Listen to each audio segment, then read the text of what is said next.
All right, meeting should be recording. So just to get started, my name is Harrison Turner. I am a consultant that works for the Nashville Department of Transportation.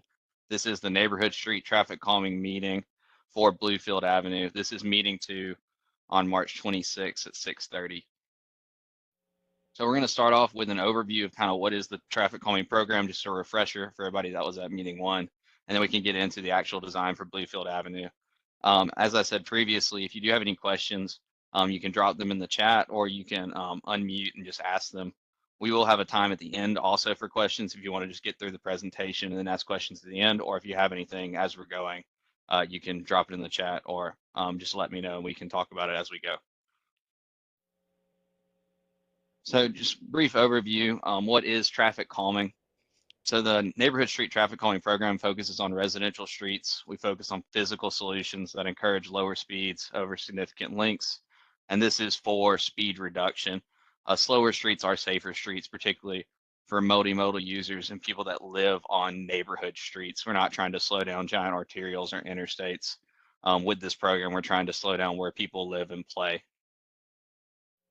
We do this through the 3 E's. The first E of traffic calming is education. That's things like this presentation that really explain how speed factors in to the safety of a roadway for all users. The second E is through enforcement. That's with our great partners with the Metro Nashville Police Department. They really handle the enforcement aspect. That's a little bit outside of our realm. And then the third E, which is near and dear to my heart as a traffic engineer, is the engineering part of traffic calming. That's actually engineering the streets to be safer by promoting slower speeds through different engineering aspects. We do this because of safety and Vision Zero. That is the vision that there are going to be 0 deaths on our streets. That's the end goal for our Vision Zero policies. And the reason we're trying to slow down streets is if you have a pedestrian that is hit by a vehicle traveling at 25 miles per hour, that pedestrian has an 89% chance of surviving that incident. Where if the pedestrian's hit at a car going 45 miles per hour, they only have a 35% chance of survival. And the vision is really having 0 deaths on our streets and having everybody survive any incidents that do occur. Hopefully there are very few incidents, but if one does happen, we really want everybody to be able to walk away. So the neighborhood street traffic calming program is very popular. We've had a lot of applications. Over 500 neighborhood streets have applied as of August of 2023. And in the summer, we were able to select 85 neighborhood streets. So Bluefield Avenue was one of these 85 that was able to be selected in the summer. If you do have any questions or anything outside of the neighborhood street traffic calming program, feel free to use Hub Nashville. You can call 311. You can go to hub.nashville.gov. They do have an app that's very easy to use. I personally have used it to fix sidewalk in front of my house. So you do get to put in any sort of complaint or any sort of idea, really anything you have as far as broken sidewalk, potholes, that sort of thing. You can put it into the app. It does get filtered to the correct people with Metro Nashville, and then go to the correct department so they can handle that issue. So I'm currently showing a map of the Bluefield Avenue traffic calming project. You can see on the map, it's the one highlighted in yellow. There are a bunch of other streets around that have applied and then already been selected in the same area, but Bluefield's kind of in the middle there. So the actual traffic calming measures that we are recommending for Bluefield Avenue, we'll kind of go through those now. The first one is speed cushions. They're the main thing we use for traffic calming. They're modular rubberized rubber devices, and they have the gaps between the cushions that reduce impact to emergency response vehicles. Vehicles with larger wheelbases like ambulances and fire trucks can go through them a little bit or be less impeded by them compared to a regular car. So it does slow down regular vehicles, but has less impact on emergency vehicles. Therefore, they can still get to any person that does need them. They're 3 inches tall, they're 6 feet wide, and they vary in length between 7, 10.5, and 14 feet based on our engineering judgment. And they do have a great impact on average speeds, making those speeds slower and safer. These are actual numbers from streets that we have looked at with NDOT. The average speed before implementing these measures was 31 on 6 streets. So we collected data and were able to bring that down to 22. And then the 85th percentile speed was 37 miles per hour. We were able to get that down to 25. So the 85th percentile speed means 85% of cars are going at 25 miles per hour or slower after implementing these measures. So on screen is the overall plan for Bluefield Avenue. We're proposing 5 sets of cushions, trying to slow down the traffic that's on the street. This is not meant to divert traffic one way or the other, but purely slow down the vehicles that are traveling along Bluefield Avenue.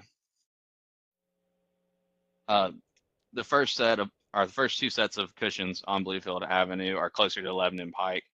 They are spaced out, so when you come off Lebanon Pike, you go over the first set after the intersection with Spring Valley Road, and then over a second set. And you can see on screen, there's a picture in the bottom of what that will look like on the roadway. And then we are proposing 3 more sets of cushions as you go towards Donaldson Pike, trying to keep a nice even spacing so that people can still make their way through. We're not trying to reduce volume or anything of that nature, but purely slowing speeds down to make it safe for everybody that does live and play on Bluefield Avenue. Harrison, excuse me just a second. Absolutely.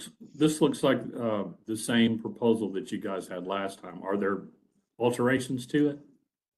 It is very similar. The difference is we were able to really go in and nail down exactly where these cushions are going to be.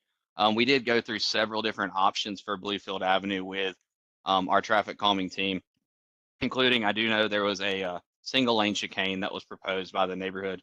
We did look through that one as well, and everything came back to going back to the original concept. But we did talk about a bunch of different options for Bluefield based on the original meeting, and everything came back to going back to the original concept based on still allowing vehicles to travel through, but getting it down to a slower, safer speed. So it is very similar. So basically, it's the same plan, but you're just showing where they would go. Yes, they're more. It's more finalized, so we actually have them actually perfectly placed rather than in the original concept. We had them generically placed based on how we thought the street would lay out with the topography. What we did is we went out there, had field crews out there looking at the street. Like I said, we looked at different options from the original meeting, and based on everything we found, we came back to the original concept was more or less what we needed for this street based on our engineering judgment, trying to make sure that it is safe for everybody and still performs the functions of the roadway that it currently has. Harrison, do you think 5 cushions is the appropriate number, given that we also have a stop sign? Yes, I'll go back to the overview. So we do try to space the cushions and around 400 to 500 feet apart. And then we take in other factors like stop control. So there is the stop control at Overhill Circle. So we are spacing them off of that stop controlled intersection and then spacing them out as realistically as possible to that 400 to 500 feet on either side of that. So that's why there's two sets of cushions between Overhill and Spring Valley, and then 3 sets of cushions between Overhill and Donaldson Pike. Is there a guideline as to how far away from driveways they're supposed to be? Yes, sir. We have guidelines for how far away from driveways, intersections, stop signs, things like that, that we follow. We want to make sure that you're still able to back out of your driveway and turn your vehicle without having to run over a cushion. What is that guideline? Is that in the MUTCD?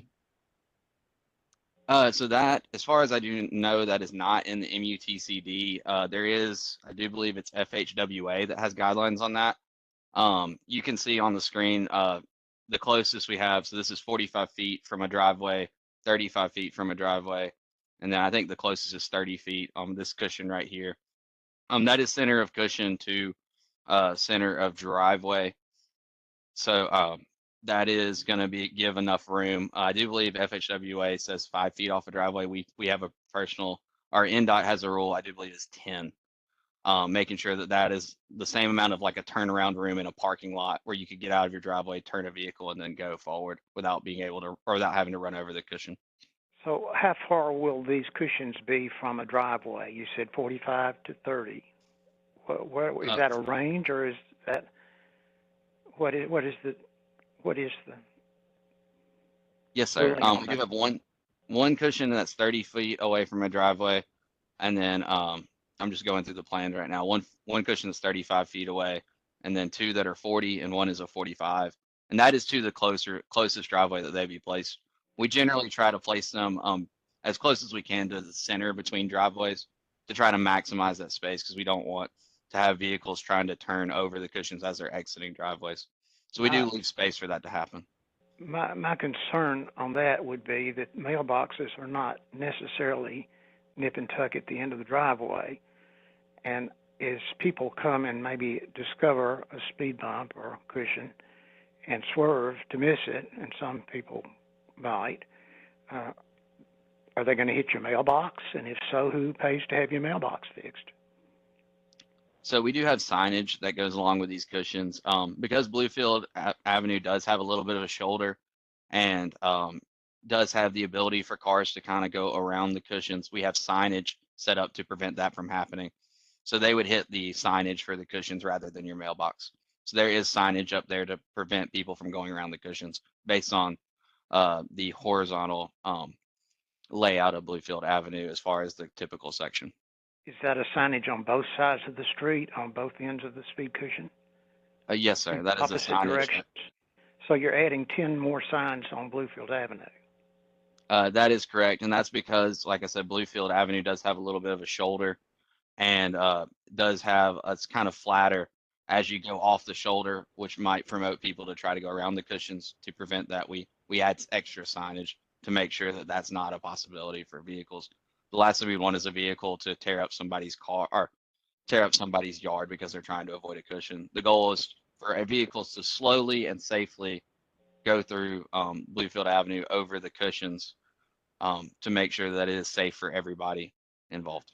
Well, we've already got a 25-mile-an-hour speed limit sign.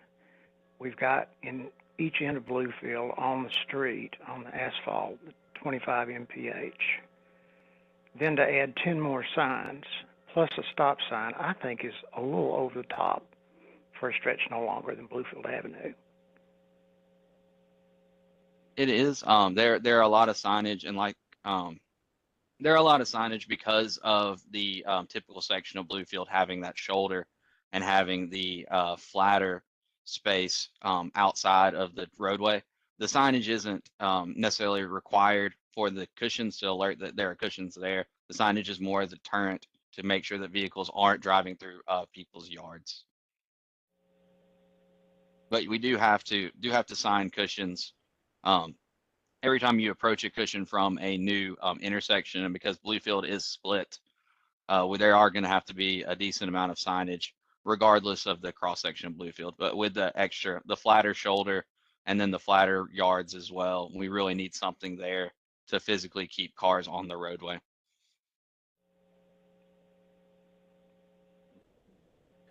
Harrison, I just want to jump in here with a few comments. I don't know if you're aware, but Bluefields, as of 2016, is on the National Registry of Historic Places. And I think Peter Bear sent you a link to our common spaces, so you kind of get an idea of what the neighborhood feels like. So we're concerned about having an effective solution, but we're also concerned about the aesthetics that these things are going to bring, and not to mention the 10 signs. This is one of the reasons that we really felt like the chicanes, 2 chicanes would fit more in with the look of the neighborhood rather than these speed tables. I noticed on your website the chicanes look a little different, and I wonder if maybe we're talking about the same type of chicane. The kind that we envision. There's actually some over on Shelton Avenue here in Nashville, and I'm sure there's more around town. We don't have curbs on Bluefield. So what it would mean is we would have like a small island on each side of the road, so that the road would, in those areas, would be forced to one lane briefly, so that you would have to slow down to go through that. That's what we had envisioned. We also, some of us feel that 5 speed cushions, if that is the only choice that we have, is just too many. That maybe 1 on the Lebanon Road side and 2 on the Donaldson Pike side would be a little more what we would be in line for thinking. But you know, I know there's some other solutions. There's the speed radar signs. That might be something that could be added. But I mean, you're just presenting the same thing that you presented last time, and we weren't really, some of us really weren't really happy with that.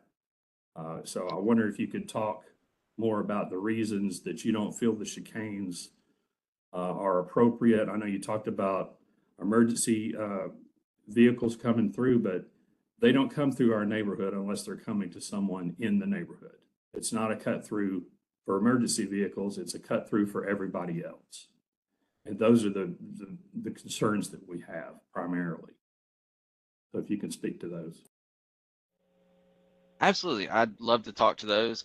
So to your first point, the chicanes that we have in the Nashville street or in the neighborhood street traffic calming program are different from the chicanes that you proposed. So what we like to do with our chicanes is create horizontal deflection via on-street parking. And that is typically done with striping and bollards. What you are proposing is a single lane chicane. I don't think anybody wants any on-street parking. I think I can safely say that. That is correct. For Bluefield Avenue, we just don't have the width to do the typical chicanes, the typical 2-lane chicanes that we promote with the neighborhood street traffic calming program. The single lane chicane, which you are proposing, we actually had a very long discussion about that. I went and drove several. I live in East Nashville, and they have a couple over there. I went and drove through a few, and the first reason that we didn't select it is it's really the single lane chicane's not part of the toolbox that we have here with the neighborhood street. We're trying to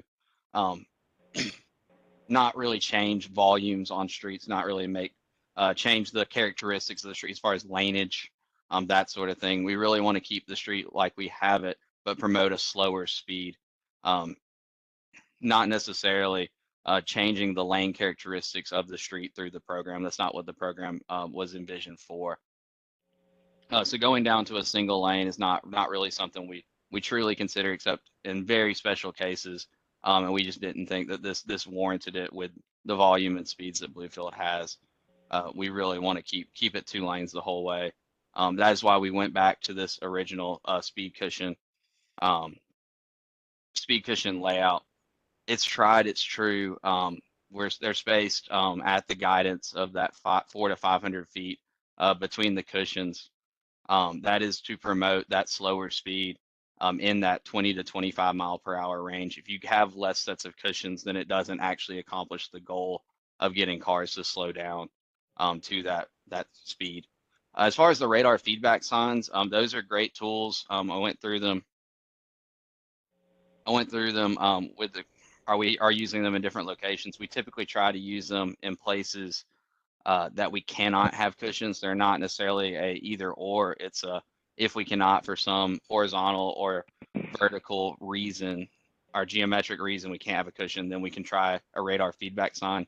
They are not as effective as speed cushions, which is why we prefer the cushions.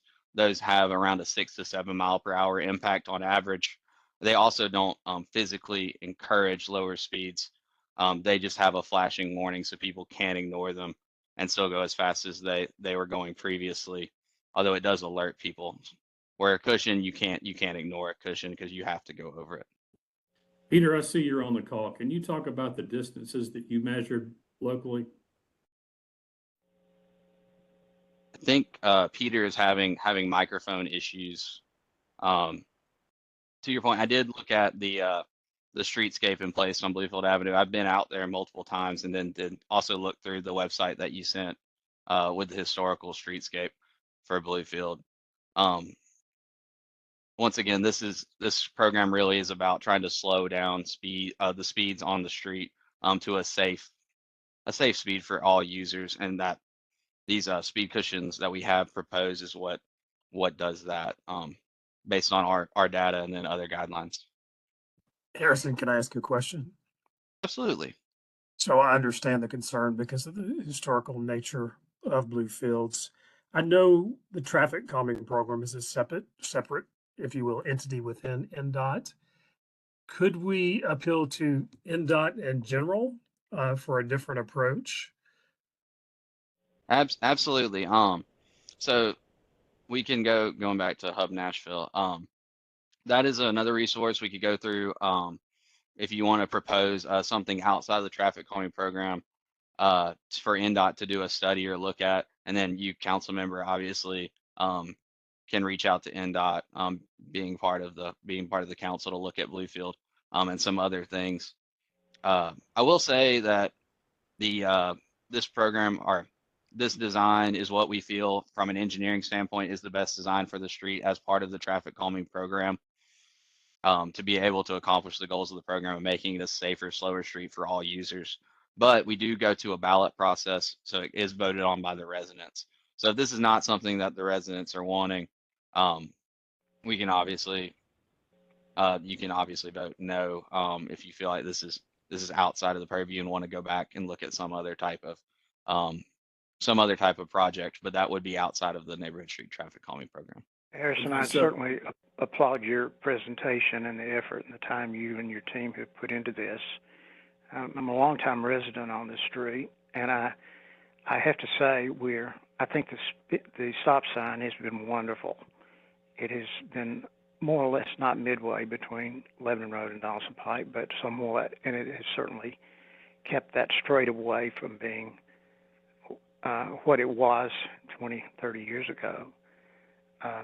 I guess my personal opinion is that I think, again, the aesthetics of the neighborhood is a consideration. I have seen the bumps you've got over on Colonial Circle. I don't think they enhance the appearance of the neighborhood. That's my personal opinion. But beyond that, I don't necessarily see, with a long look at the street and the history of the street, the fact that it would seem that we would have less need for that, even with a reduced speed limit from 30 down to 25 than we've had before. So I think there's some concerns.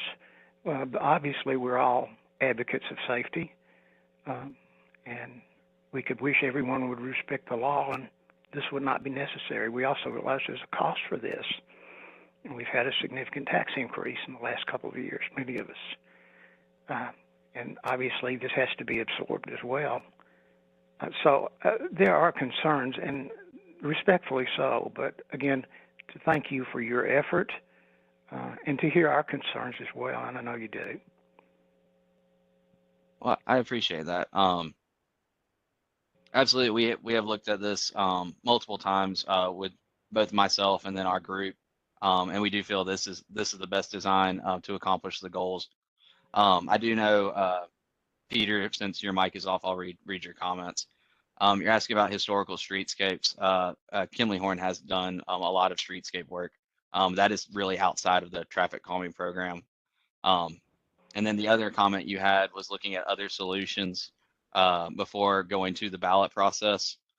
We typically go through 2 meetings where we have the initial comments and then come back. But if it is asked for by the neighborhood and by the council member, we could look at another set of options and come back for a meeting 3. That is not the typical process, but I know with the community that's involved, we can do that if that is something the council member would like to go for. But we do believe, once again, for accomplishing the goal of slowing down the speeds on Bluefield Avenue to a safe, comfortable speed for all users, really trying to make sure that if an incident does occur, particularly between a vehicle and a pedestrian, that we have done something to slow speeds down so that everybody can walk away. So that is what our main focus is with this design, and based on engineering judgment, this is what we came up with. Harrison? Harrison, Oh, sorry. go ahead. Thank you. So I see that there are concerns about a number of signs that would be placed alongside the speed cushions. And I've seen in other neighborhoods where there's not like a large bright sign. They have like little barriers on the side, like very um, kind of discreet white. Um, I don't know, a barrier, if you will, but it's not as tall. And it's not as imposing. Would that be an option as opposed to all of the signage?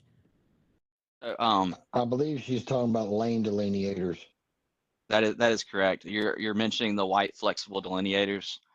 We typically like signs over flexible delineators, mostly from a maintenance standpoint. The flexible delineators do tend to get knocked over, and then you have to come back and maintenance them, and it's a little bit of an issue, especially if we can't get out to them immediately. Then you have a broken delineator. We do use them, so that is something we can definitely look at. I know we will still need several signs just based on the location of the cushions. Quick math says we'll need, I do believe 6 signs at a minimum, just because of where the cushions fall in relation to the cross streets. But we could replace the other signage with the other 4 signs with those white vertical delineators if that is something the neighborhood would prefer. I do know some neighborhoods like the signs, some neighborhoods like the delineators, just from an aesthetic standpoint. I'm not hearing anybody doubt that this would be an effective solution. We're just have concerns about what it would look like in our neighborhood. Right. And I'm also wondering too, maybe the councilman could speak to this, because there are some others in the area. Has anyone seen if they affect property values or not? I know that's something that Peter was concerned about. From a value standpoint, actually, from the stats I've been told, enhances because it says the neighborhood cares about safety. I will tell you though that there are a lot of complaints about people attempting to drive around the speed cushions. And so many of the original neighborhoods where these were installed, there's not signage, and they're asking for that to be done. Yeah, I was about to say, no, take a drive over on, I was about to say, take a drive on Lincoln and Knobview and look at the 4-foot paths that have been driven out into people's yards where they're putting now brush piles and rocks and anything they can to protect their yards. My aunt lives on Knobview. The corner of her concrete driveway has been broken off because one of these speed cushions is less than 15 feet from her driveway, and people are swerving around it and hitting her driveway at about 30 miles an hour. Let's not forget that frequently, if you're driving down Bluefield Avenue and going the speed limit, that cars will speed past you and go around you. So I don't see that being any different than what the problem that we are currently experiencing. Oh yeah, they do that as I'm trying to turn in my driveway. So Harrison, why don't we attack this piece by piece? So one of the questions the neighbors asked, is there an option to have less speed cushions? So we can definitely have less speed cushions, but like I said, it will not accomplish the goals that we are proposing for the program as effectively. The speed cushions are good at getting the speeds down at 10 miles per hour, and they force the speeds down. If we do like a radar feedback sign instead, we can definitely look at that option, but you can ignore a radar feedback sign, and on average, they are about half as effective. So that was why we went with this, but we can look at that. Well, one thing I want to mention on that subject is really the traffic calming is we're interested in it for 2 reasons. One, to get everyone to slow down, including people that live in our area. But the other, and maybe even more important, is to have less cut through traffic. And I think fewer speed cushions than you have here would accomplish that. I wonder what other people think about that. Understood. I'd have to say officially that is not the goal of the traffic calming program. We don't try to change traffic patterns I as understand part of the that, but program. we all have different needs. Your need is to make an effective solution. We get that. And you have one. I don't think anybody disagrees that your solution would cause people to slow down. I'm just saying, there are other factors as far as our decision-making goes. Absolutely. Front wheel realignment, among others. And Harrison, if we, the consensus is it's fewer speed cushions, does that not go through your traffic calming program? Is that just essentially through NDOT at that point? I mean, if the consensus is that the neighborhood, at the end of the day, the neighborhood does vote on the traffic calming. So there is a ballot, there is a vote. It is the goal of the program to make the street safer for everybody. And if the neighborhood feels that what is proposed is too much, then we can back it down. But it doesn't. Based on what we have, this is what we propose to get it down to that safe 20 to 25 miles per hour. So if we do take out a speed cushion or two and replace them with like a radar feedback sign or something of that nature, it can still go through the traffic calming program, and it still will slow down speeds some, but it will not get all the way down to that safe speed of that 20 to 25 that we're shooting for. So it'll get closer. It'll be better than it was, but it won't go all the way down based on what we're seeing from our engineering studies. Well, Well, looking we're at the map that concerned you've about got there, livability. Yeah. And so do I hear you saying that they would have to vote the current plan down, or you would come back with a plan for less speed bumps? So that is something based on what we're hearing and working with the council member. In this rare instance, typically we come back and just do 2 meetings. But if based on what I'm hearing, if we need to come back with a 3rd meeting where we have a plan with less speed cushions that would be viewed more favorably by the neighborhood, we can do that. The last thing we want to do is go ahead and go to that ballot process with something that the neighborhood doesn't want, knowing that it's not going to move forward. So if it is the agreement of the neighborhood that we need to relook at this, look at options that we know aren't necessarily going to be as effective to push that to ballot, I think that would be something I would need to go back to our traffic calming team, talk about, see if we can figure out something to maybe get the number of cushions down and still accomplish the goal as much as we can, and still feel comfortable from an engineering standpoint that I feel comfortable this is something that is at least pushing towards the goal from the neighborhood street traffic calming program. Harrison, I think we've kind of been ignoring the chat. I know Peter can't speak and he's been typing some things over there. So can I suggest that you take a minute to look through that? Absolutely. First of all, thank you, Peter, for all your comments. I'm sorry that your microphone is not working. I've trying to hit your comments as we're going, but I think I've missed quite a few. So last one I talked about. So current solutions having residents drive over speed cushions. That is the solution, is to have not change the volumes. And the goals of the traffic calming program are to get streets down to that 20 to 25 mile per hour speed. That way it's safe for everybody. And if there is an incident, everybody walks away. The no left turn.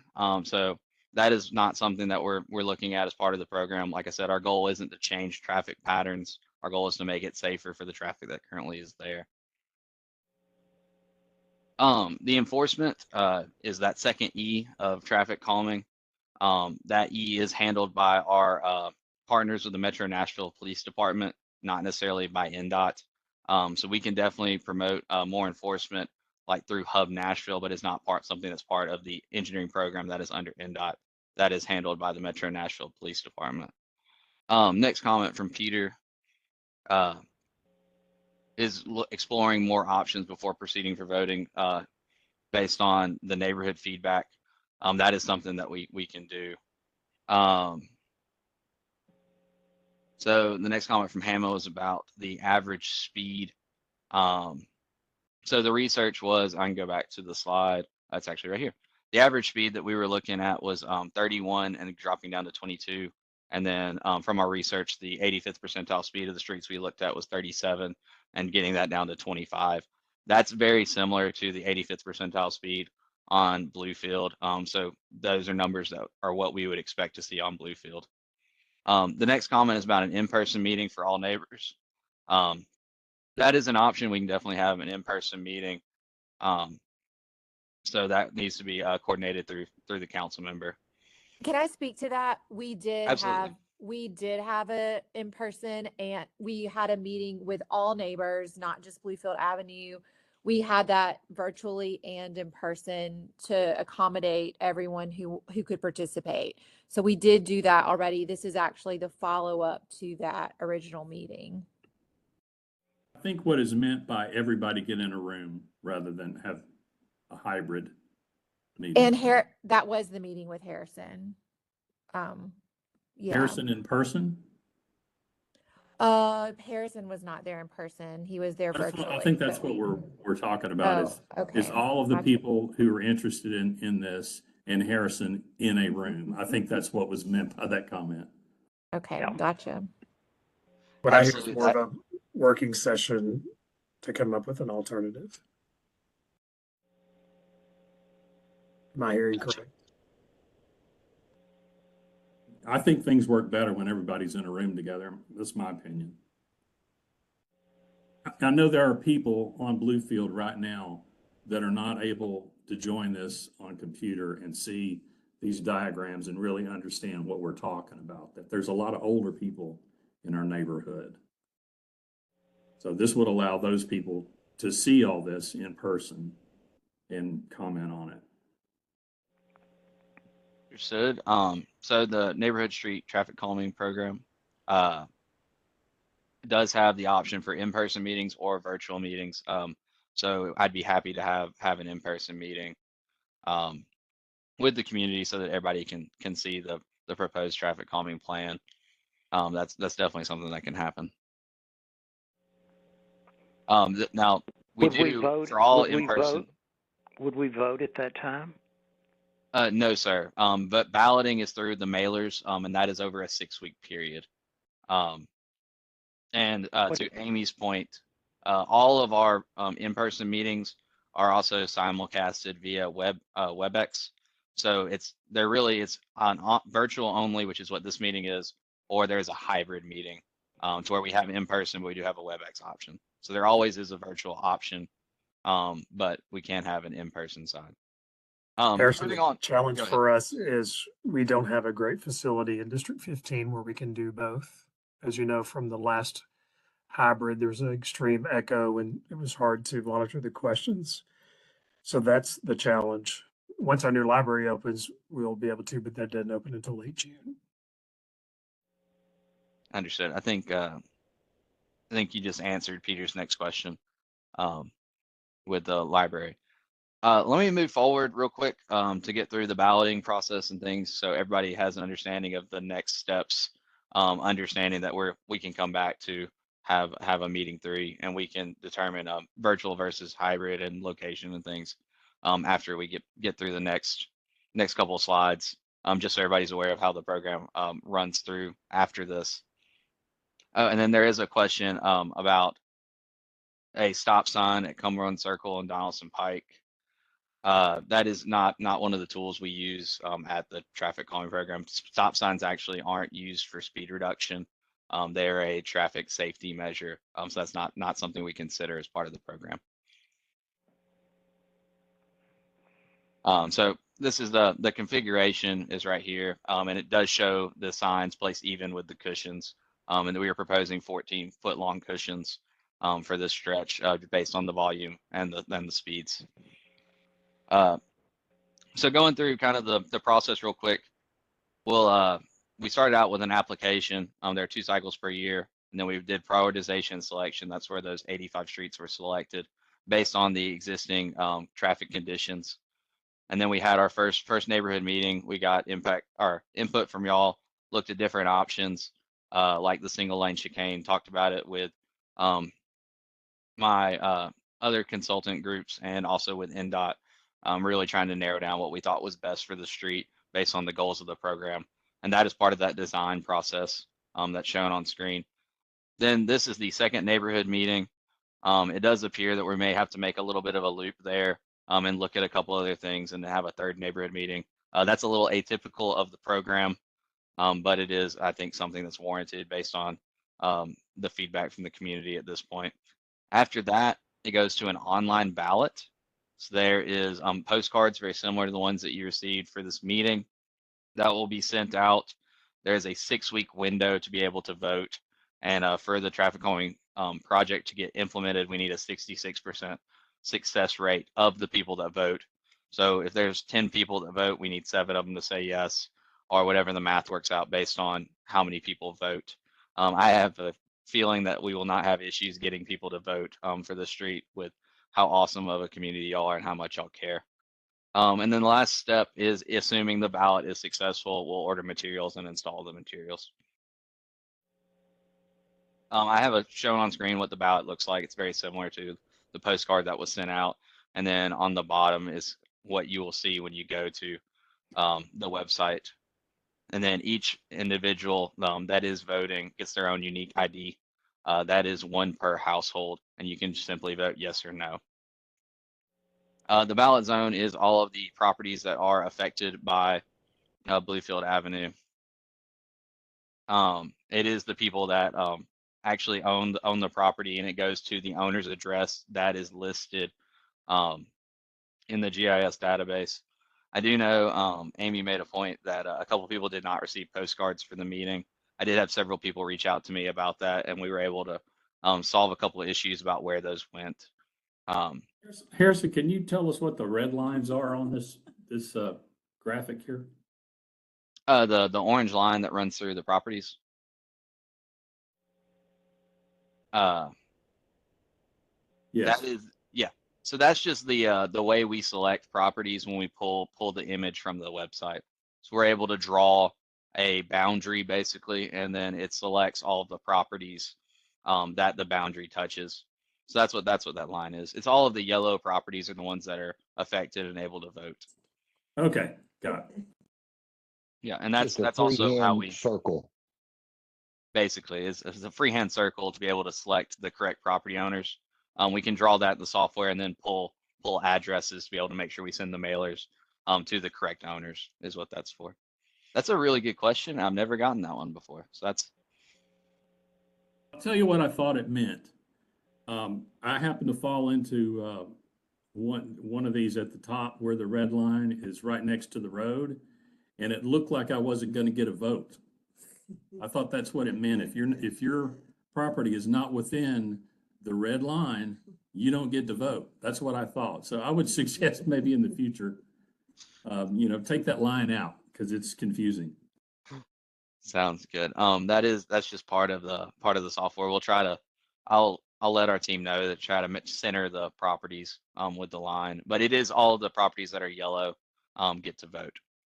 So if your property shows up in yellow, you do get a vote, assuming that you are the property owner and that you only own you only get 1 vote for property owned. So if you do own multiple properties, you only get 1 vote, even though you may own more than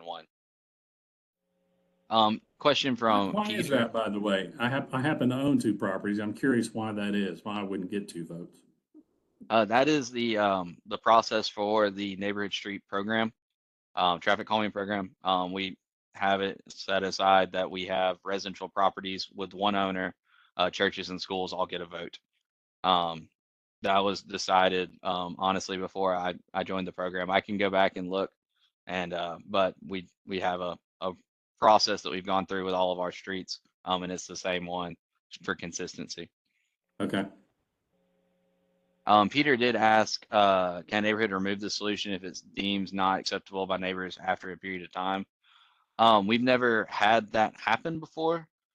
We have had this question asked before. Most people are really happy once they get it installed. But if that is something that would be outside of the program, that would be done through Hub Nashville and through NDOT, asking for a change to the roadway. We're trying to slow speeds down and make it safer for everyone. So we typically just install and then maintain. How long have you guys been installing these? I've only seen them the last maybe 5 or 6 years, I think. Let's see, that is another great question. It's been several years. That tracks about right. And there has been there has been the program has kind of morphed as we've gone through, lessons learned, things like that, things like adding signage where we didn't previously add signage with the cushions, making sure we're away from driveways, that sort of thing. So we have learned as we've gone, but it's been several years. So there's a question about affluent neighborhoods that have had the solution installed over 12 months. I personally don't have a list of neighborhoods that have them installed. We do have a GIS website that has all of the traffic calming applications, installations, and streets on file that you can look at and actually see where these projects have been installed, and then you can go and make your own determination of what you consider to be an affluent neighborhood or not, and go and talk to those neighbors. I can actually link that in the chat right now. So you should be able to go to that link, and then you can see streets that have applied, streets that have them installed, and you can go and talk to any other neighborhoods that you want to talk to. Let me All ask right, this. moving forward. Oh, go ahead. Harrison, let me ask this. Next slide's the questions. neighbors Go ahead. real quick. Is the general consensus that you would like to see a revised plan?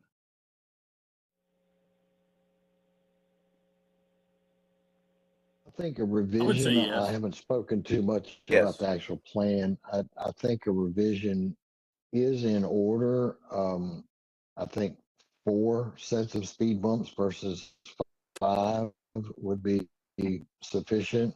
I think lane delineators are the ones that can have lane delineators would be better than the signage. I am extremely leery of not putting something beside them because, like I said, over in Lincoya Hills, you can see the roadway eroding into or growing into people's yards. Regarding the EMS, EMS does come through here, not as often as they used to, because but they still do. And I do think a revision is warranted, but I have seen the results sitting on my aunt's property, watching the traffic come down Knobview half as fast as they used to when the kids got out of McGavock High School coming through there. I'm here to tell you, it's slowed down a lot. I need to talk to somebody about the speed cushion right at her driveway that makes it impossible for her to get out when school's out. So who do I talk to about that? You, Councilman? Yeah, so I have a couple of ideas here. Number one, you all Okay. can proceed with the vote if you want with what Harrison and his team has presented. I can also share that there's been feedback with the different streets in the Lincoya Hills neighborhood about it not working and unhappy with the erosion of the speed bumps and the signage, et cetera. I had a specific conversation with Diana Alicorn, and for those of you who don't know, she is the head of NDOT. And she shared that there probably needs to be more research after these speed cushions have been installed so that we gather, direct feedback from the neighbors. And she agreed to come out and have a meeting with Lincoya Hills. So if you want to go ahead and vote, we can do that. Or Harrison, would you be comfortable having a joint meeting with your team and perhaps someone from NDOT directly that might be able to offer other options? So I can tell you that I personally would be happy to have a third meeting. I cannot necessarily speak just to the counterparts at NDOT. I'm sure that we can work something out, but I would have to talk to them first to figure out what we could do from their standpoint. As I really am working on the street because it was selected for the traffic Sure. calming program as was outlined and applied for. So using the tools we have for the traffic calming program, I can look at revising the cushion layout and potentially subbing out a couple items to try to get that number down in coordination with our team. I can also come back and talk with our NDOT contacts and team and see if there's something else they would like to do as far as meeting with the community. But I'm happy to copy you on the conversations I have with Diana. So Perfect. That would be that great. would be an inclusive approach. So I will let you neighbors decide what approach you'd like to take. I'd like to say a few words before we end this meeting, if that's okay. Absolutely. I live on Bluefield. We've owned on Bluefield for 32 years. And when you speak of other streets that have the curbs, excuse me, the cushions, you know, they're not all cookie cutter streets. Our street is unique. We're somewhat of a cut through street, and it is unique. But I understand, keep hearing the word safety come up over and over again. And it is my belief that there's a very, very good possibility that this will make our street less safe. And especially the pedestrians, the walkers, the runners, the dogs, the ladies pushing the strollers, and those sorts of things. And as the gentleman indicated on Encoya, people do drive around the speed cushions. We do not have a sidewalk. We have people walking on our streets all the time. We have people walking on the streets, and they are with children. They are with animals. They are with the cushions. And as far as I know, somebody correct me if I'm wrong, but I've never known of a fatality on Bluefield Avenue. I've actually don't recall ever seeing a 2-car accident on Bluefield Avenue. And I've been here for 32 years, but I've never seen that happen. I was part of the board when we put up the stop sign at the street, and that made a big difference. It really did. We communicated with our council member at the time that our biggest problem with speeders on Bluefield at that time, and this has been, I don't know, somebody else can correct me, but close to 20 years ago now. And the biggest issue that we had was fire trucks were coming up and down our street 8, 10, 15 times a day at 60 miles an hour. And the council member told us, said, well, these EMTs and police and fire, they can go where they want to go. But he did make a statement to them, and that is, I mean, it's almost non-existent. I saw one go by yesterday, but you know, that's pretty rare now. We have speeders, we have issues. I'm not saying that we won't, but if we put up these speed cushions, and I know I never have had to wait more than a few seconds, maybe a minute, to pull out of my driveway. And I know what's going to happen in the rush hour traffic. I'm going to be sitting there over and over again, and I'm going to have to try to pull out in front of someone. So I think we definitely need to go back to the drawing board and revisit this. I would wholeheartedly agree. Well said. Can I make a few comments? So just wanted to reiterate that the speed cushions actually, and Bluefield Avenue, one of the main things and reasons it was selected is because it is a high speed and it doesn't have sidewalks. So slowing vehicles down does make it safer for people that walk in the street. That is a major component of our prioritization matrix for why we select streets.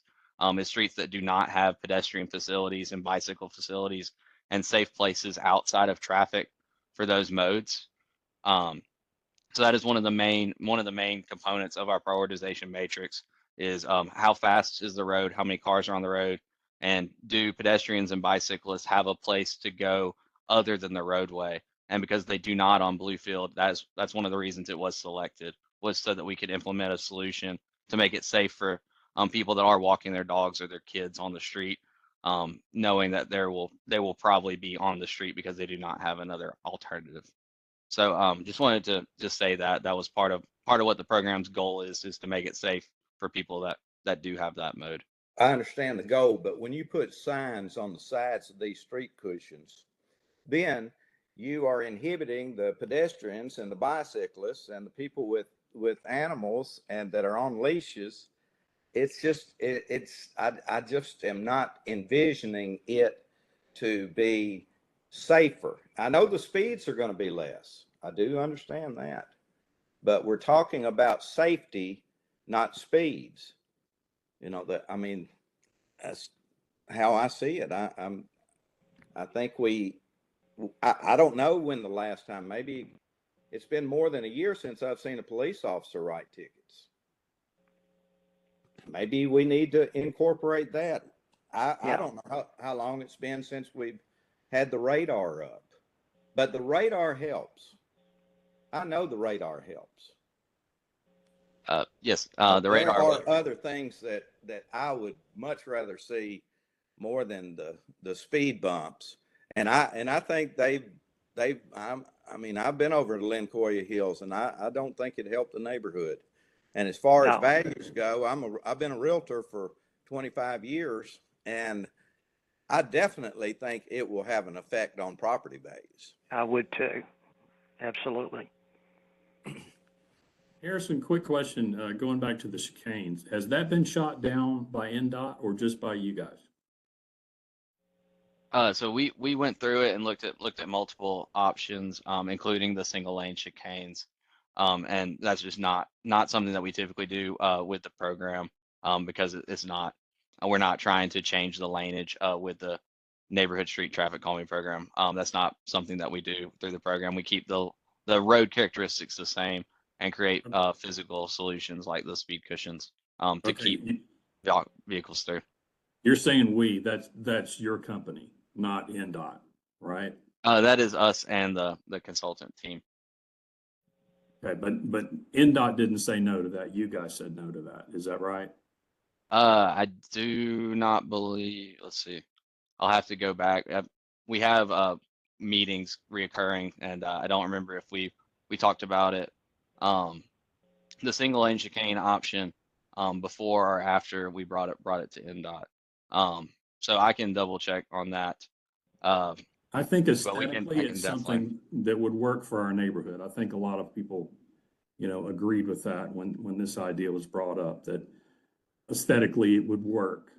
Obviously, it would work to slow things down if you have to slow down to go through one lane around them. So, if this idea is a non-starter, we just need to know that so we can let that go. Yeah, we looked at it. And there are several issues with the single lane chicane. The first factor is it does drop 2-lane traffic into a 1-lane scenario, which does create the potential for head-on collisions. That's one of the main concerns. The other issue is building materials, because you typically have to do those in like a concrete fashion. So that is not something we typically have in the program. Our material list are like rubberized speed cushions and radar feedback signs, that sort of thing. So there are multiple different things. The other thing is a volume issue, is you're choking it down to a single lane, which does create a volume. It does limit the capacity of the roadway. We're not trying to limit the capacity of the roadway with the program. You're not, but we are. That's what I was saying before. It's a cut-through street. I know that's not your problem, but that's one of our chief concerns. We feel that a lot of the people that are coming through here speeding don't live in our neighborhood. And if we had something, and that could even be the speed cushions, I don't know.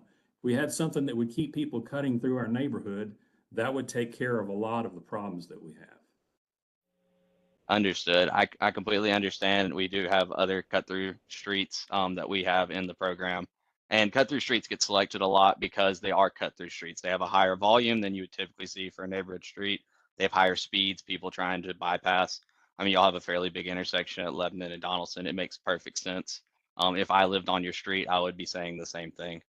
Okay. I just haven't heard you talk about, I know the data that was collected, I think it was 1,600 cars a day were coming through Bluefield. And I haven't heard you speak to what you guys thought that might come down to. You talked about what the speed limit might come, or not the speed limit, but the average speed would come down with these, but you didn't really talk about how much traffic we would be eliminating by adding whatever the solution was.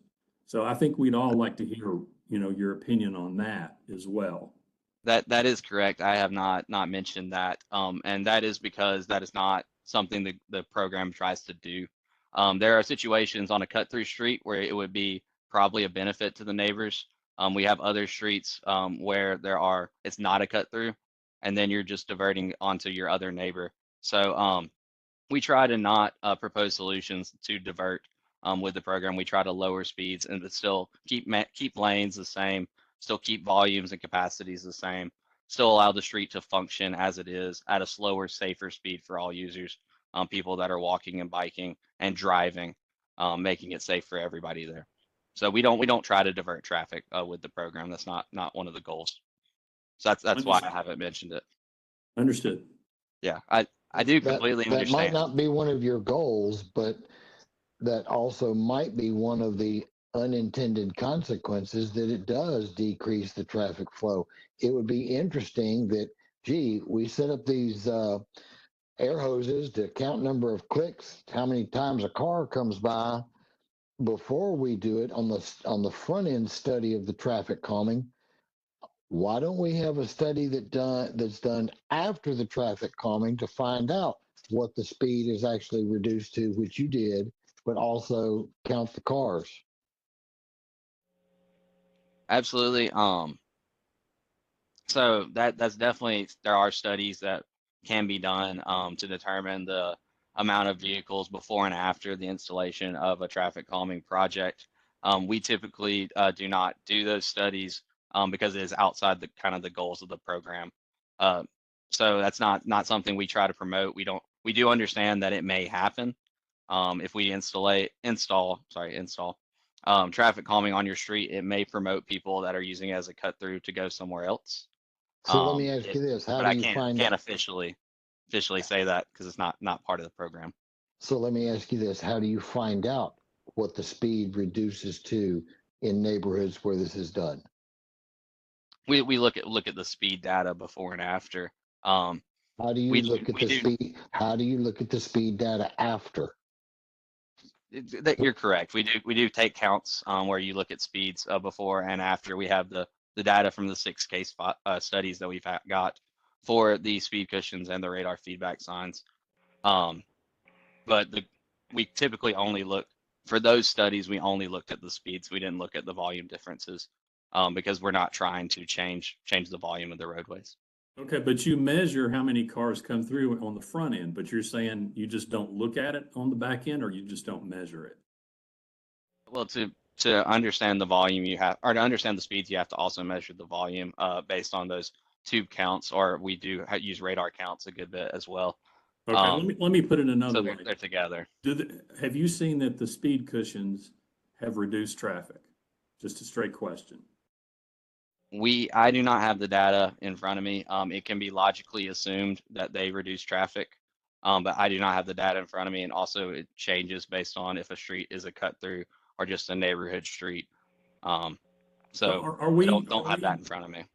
Are we unusual in that we're concerned about the amount of traffic? No one else is concerned about that, just us? There are streets that do have concerns about the amount of traffic, but it typically is secondary to the speed of the street. Most streets that apply do reply because they're wanting to slow down the speeds of the street. Typically, like my street, for instance, that I live on is about to get speed cushions installed. And I know for a fact that I wake up at night to the sound of cars flying by my house, and I will be very happy when the cushions get installed. So that will no longer be a concern of mine at 2 a.m. when cars are flying down the street. That is typically most streets and neighborhoods want slower, safer streets for their neighborhood. They're not necessarily worried as much about the volume. Okay, I think I mentioned it before, but I think we kind of feel that these people that are speeding are not us. There are people that are going through the neighborhood, or cutting through the neighborhood. Right, Absolutely. right. Yeah. So I feel like these two things should go hand in hand. That we should reduce the amount of traffic and the speed that people are going. Absolutely. That was the Unfortunately, intent. That was the intent of my comment. Because if you're using the mechanisms to track how speed is going, you're still getting the same number of clicks to determine how many cars are traveling through. So the data's there, it's just not getting looked at. Understood. And like I said, the traffic calming program is about calming the traffic that is there. So we're not trying to divert traffic to other routes. So that's not something we're gonna look at. Now that could be something other people at NDOT look at and through other programs, but that's not something we're gonna look at. So moving forward, any other questions about the design? I do believe, council member, you were asking about the current plan, if you wanted to move forward with that, or if we needed to have a third meeting to Yeah, look at a couple different things. I want to make sure the neighbors feel like they're heard, and I was in that second meeting, and I think I understand where they were, and that they thought it was going to be a different option other than the speed bumps. So if we need to go a different route, I just need to know how to handle it.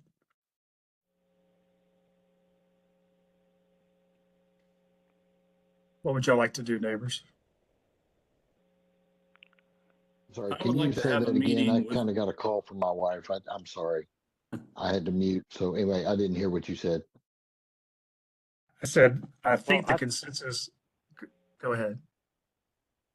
Personally, I think at a minimum we need another meeting with some other considerations factored into possibility.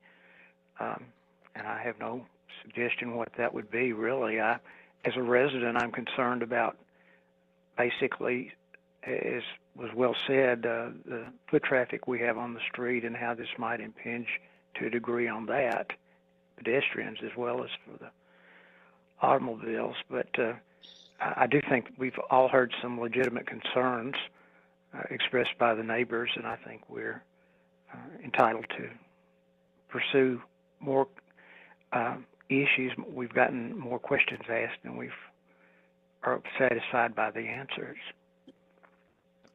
I will say, I can briefly go through kind of the other options we looked at. If the neighbors want to see or want to hear kind of what we looked at, I can go and pull the map back up real quick. absolutely. Yeah, so we did look at, I know there was a comment that may have gotten missed about a traffic circle. The roadway is just not typically wide enough at the intersections. There are these really, as has been mentioned by the neighborhood, the historic streetscape items in the intersections of the neighborhood that does affect what we can do in the intersections, just because those splitter islands are there. That also does contribute actually a little bit to people being able to speed through, as they are able to channelize through those intersections. So we did look at traffic circles, and we just don't have the space. The other thing we looked at was striping, trying to narrow the roadway down. Bluefield's already a very narrow roadway. There's not really much you can do there. We did look at the chicane option, both the 1 and the 2 lane. The 1 lane is not a tool in the toolbox, and the 2 lane chicane is typically used in contrast with on-street parking, because we need horizontal deflection, and there isn't enough there isn't enough width in the roadway to truly horizontally deflect vehicles. The radar feedback signs, like I said, we use those when we can't use speed cushions. That is something we can still install instead of a set of cushions. We typically like to see those on longer stretches where it's a lot of hill or curve, just because those are places you can't use the cushions. But that is Harrison, something we can could you consider. explain? Could you elaborate on that? Yes. So the radar feedback signs are the speed limit signs that have the flashing speed Oh, of yeah, the yeah. vehicle as it Okay. goes. Okay, Yes. yeah, right. And we like to place those. So speed cushions you can't use on steep hills, and you can't use in curves because the geometric of the roadway doesn't allow for the cushions. So that's where we typically like to place the radar feedback signs. We see that they work really well on downhill stretches, alerting drivers that, hey, you're picking up speed as you're going downhill, where typically they wouldn't be aware of it. Because we were able to fit the cushions at the correct spacing for Bluefield, we did not propose those. But that is something we can look at instead of a set of cushions, or to trying to lighten the amount of cushions on the street, if that's something the neighborhoods would prefer. the neighbors would prefer. But that's really going through a quick list of the tools in the toolbox. The other options we have are speed tables, and we typically prefer the cushions over the tables due to the limited impact to emergency vehicles. So there's kind of has to be a really unique situation for us to use the tables over the cushions, because they both provide a physical rubberized cushion that you go over, really slowing down cars. So that's the other options kind of in the toolbox that I went through in meeting one, and we did look at all of those options, trying to see what we could do for the street, and this is really where we landed on. Thank you. Thank you.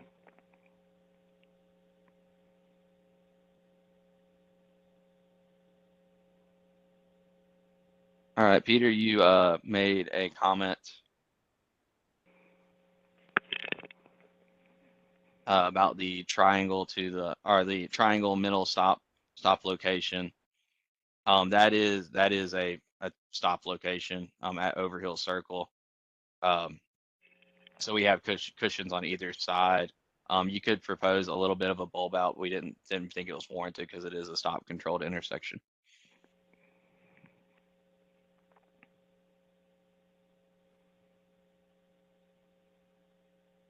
So sorry, that was a quick overview of kind of the other options in our toolbox, and then why we proposed the actual 5 cushion layout as we have. So if we do want to look at other options out of the neighborhood street traffic calming program, it would probably be a mixture of cushion and radar layout, radar feedback sign layout, just because the other options can't really be applied to a street as narrow as Bluefield.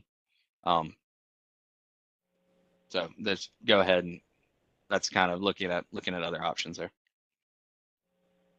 I think maybe Peter, you can either say yes or no. Maybe what he's trying to say is you referred to traffic circles taking up a lot of room. I think he might be talking about a traffic circle at the center stop sign area. I could be misreading what he's saying. There are three traffic circle, or 3 intersections, and all 3 of those do have an island already included, which make them kind of Y intersections.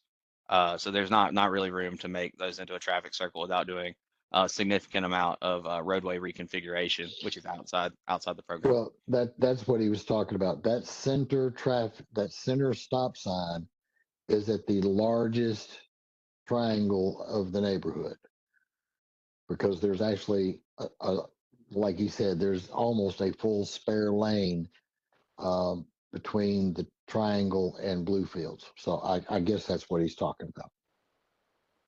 Correct. Yeah, I think he's talking about the middle one, but you're saying that whether there's room or not, it's not something that you guys can do, right? So traffic circles are part of the program. They do require a large intersection, and because there is the island, and there is it does look like there's an electrical or a power pole, I do believe, in the island as well. So I don't believe there is enough room at that location for a traffic circle. But it also is a three-leg stop controlled intersection.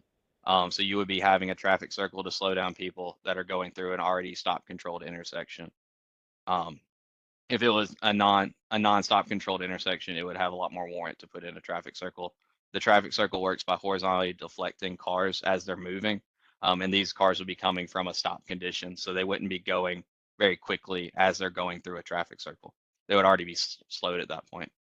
I think I remember talking to Peter about that, and he says, people, because he lives right there at that stop sign, people just run the stop sign, they don't even stop. So a traffic circle would force them to go around the circle, I think is why he's really for that. That's a great idea. Unfortunately, enforcement of the stop sign is not something NDOT controls. That is through our partners with Metro Nashville. So that is something you can look at with Hub Nashville, trying to get more enforcement at the location. I do know they do.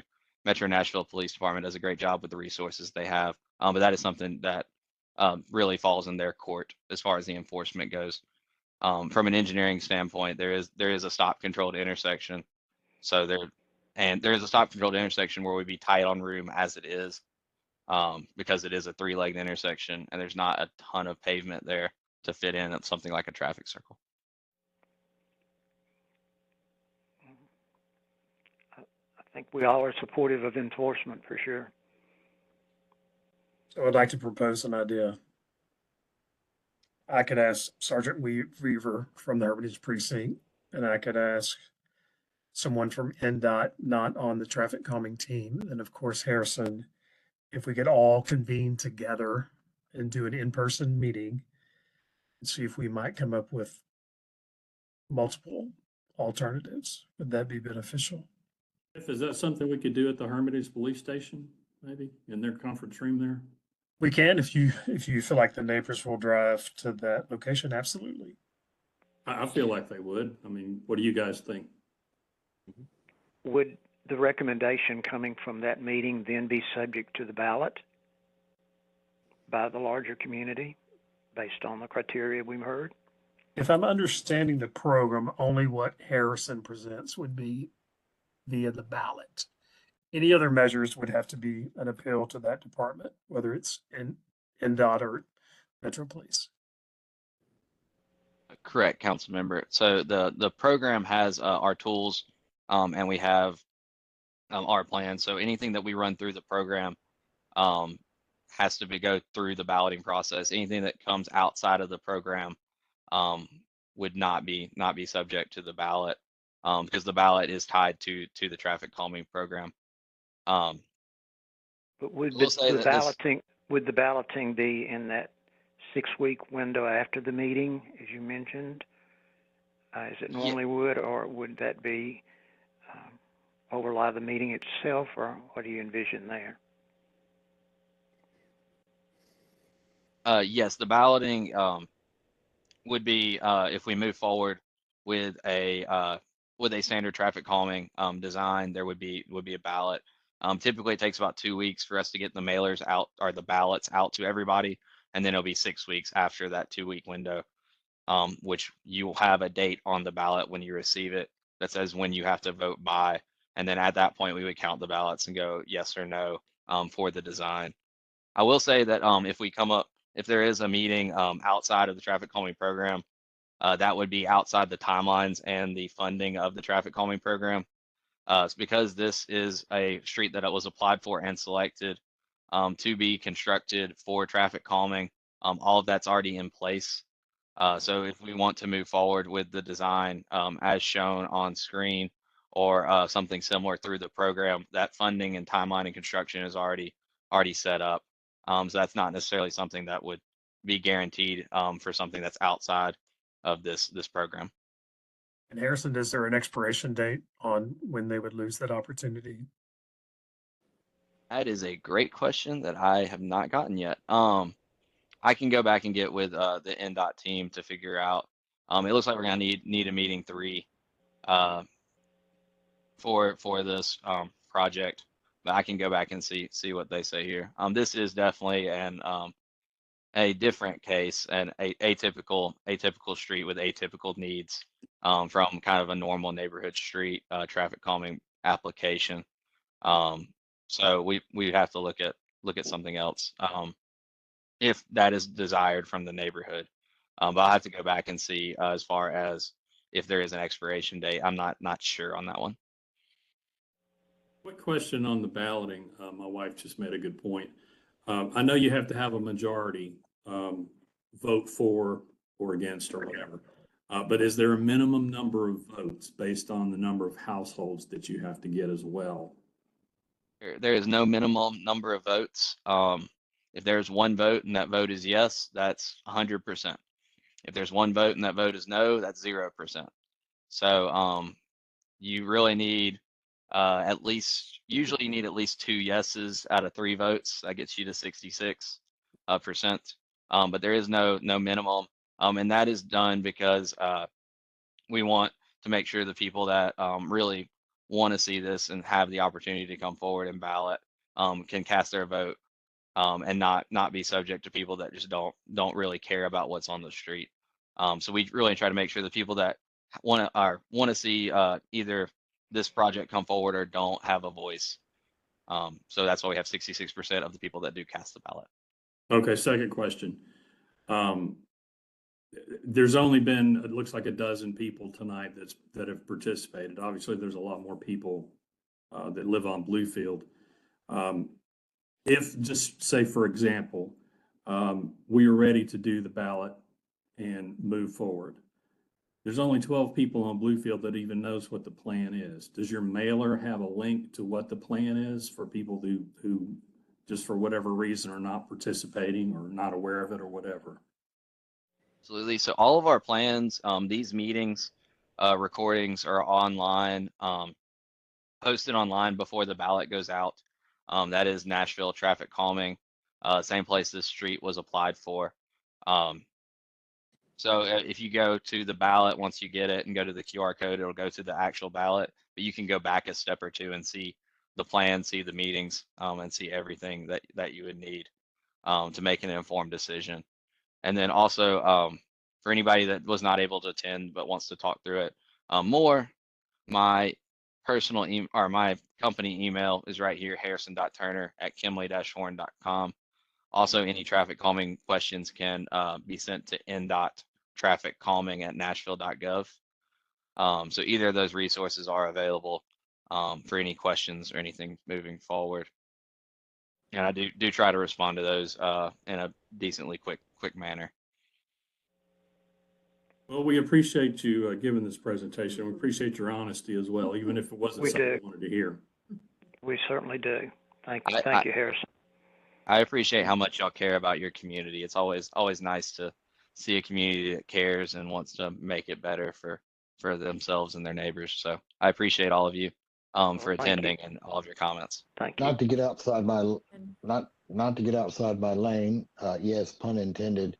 Amy asked if there would be virtual option at the next meeting, and I believe you said that every meeting you do is either a hybrid, which is virtual and in person, or a strictly virtual. So I presume that I was hearing you correctly, that there would be a virtual option. Correct. We do have virtual options for all of the traffic calming meetings for people that are unable to attend in person.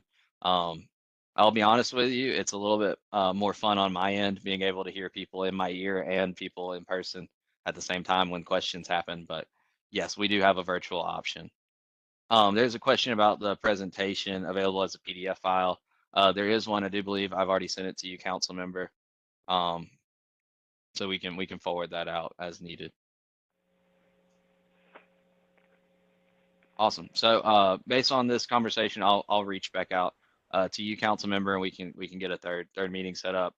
And I will get back with our group, with the consultant team and the NDOT team to talk about some potential options that this group has proposed, and maybe rehash a couple that we haven't in preparation for that meeting, that third meeting. But we'll talk about, and then I can get also, as far as timeline and things, I can get all that sorted out with our team and with the NDOT team. Thank you for your time and effort. Just one more thing. I also know that your predecessor had a big meeting that was very successful out at the Hermitage Library next to the Hermitage Precinct. So there's two options out there.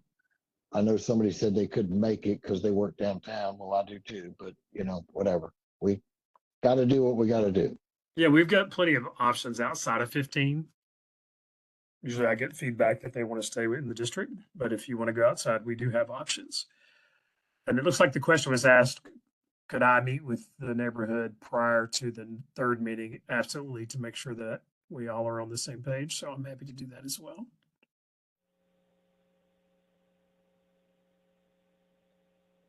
All right. Well, I think we know the next steps. I'll be coordinating with you, council member, about moving forward, and we just coordinate after this.